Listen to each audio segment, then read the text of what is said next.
ඉතින් හොඳයි යාළුවනේ මේ ඉති සාමාන්‍ය වැඩි හදලා තියෙන peer ගහක් මේ කිලෝ peer ගහක්. ඉතින් අර වගේම පොහොර දාලා මේ සාමාන්‍ය ලස්සනට මේ වටරවුම හදලා මේ ඉති වැඩි කරලා හදපු ගහක් විතර මම පෙන්නන්නම්.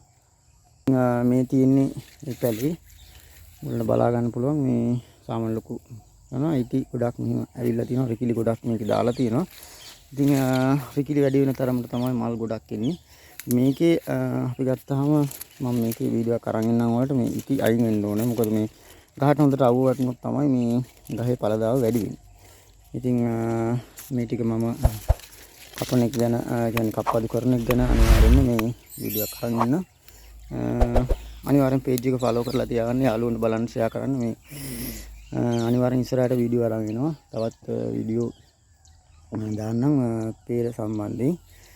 මේ විදිහට ගහ වැඩිපුර තියෙන ප්‍රමාණයට හදාගත්තාම ලේසි. මොකද මේ අපිට වැඩි පළදාවක් ගන්න පුළුවන් මේ ගස් වලින්. ඉතින් අනිවාර්යෙන් page එක follow කරලා තියාගන්න.